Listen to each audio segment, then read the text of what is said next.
India या भारत असली नाम कौन सा है? और क्या आप जानते हैं ये सवाल आज का नहीं है।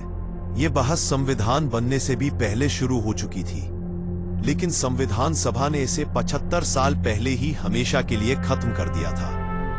ये फैसला किसी एक नेता ने नहीं लिया, बल्कि महीनों की बहस, सैकड़ों सुझाव और ऐतिहासिक दस्तावेजों को पढ़कर तय हुआ। और आखिरकार आर्टिकल 1 की सिर्फ एक लाइन ने इस विवाद पर हमेशा के लिए मुहर लगा दी।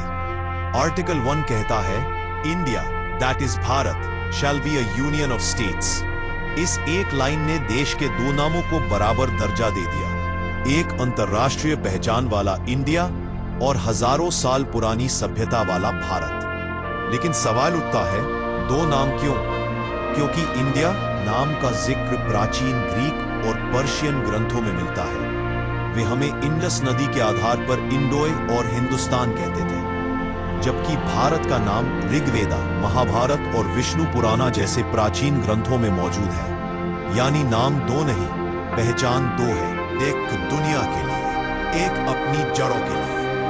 फिर संविधान सभा की बहस में कई सदस्यों ने कहा था, सिर्फ भारत लिखा जाए, कुछ ने कहा सिर्फ इंडिया लिखा जाए। लेकिन डॉक्टर B.R. अंबेडकर ने कहा, क्यों ना दोनों नामों को मान्यता दी जाए, और इस तरह दोनों नाम संविधान का हिस्सा बन गए। अब आती है सबसे महत्वपूर्ण line, shall be a union of states. Bharat को यूनियन क्यों कहा गया, फेडरेशन क्यों नहीं? इसका कारण बेहद गहरा है।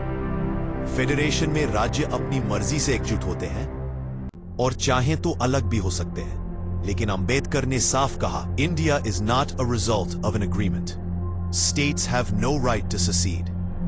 यानी भारत कोई समझौते से बना देश नहीं, ये एक ऐतिहासिक, सांस्कृतिक और राजनीतिक इकाई है जिससे कोई अलग नहीं हो सकता। आर्टिकल 1 टेरिटोरियल स्ट्रक्चर भी डिफाइन करता है, राज्य, केंद्र शासित प्रदेश और वो सभी क्षेत्र जिन्हें भारत भविष्य में शामिल कर सकता है। यानी टेरिटोरी एकदम स्पष्ट है। भारत सिर्फ एक नक्शा नहीं, एक विचार है, एक पहचान है, एक सभ्यता है। और आज भी जब भी कोई पूछता है, इंडिया सही नाम या भारत, तो जवाब आर्टिकल 1 में छिपा है, इंडिया दैट इज भारत। नाम दो है, लेकिन देश एक है, अटूट, अखंड, अविभाज्य और हमेशा के लिए भारत। अगर इसमें बताई गई जानकारी में कुछ गलती हो तो क्षमा करें और कमेंट करके बताएं। अगर आपको यह वीडियो पसंद आया तो कृपया इसे लाइक, शेयर और सब्सक्राइब करना न भूलें।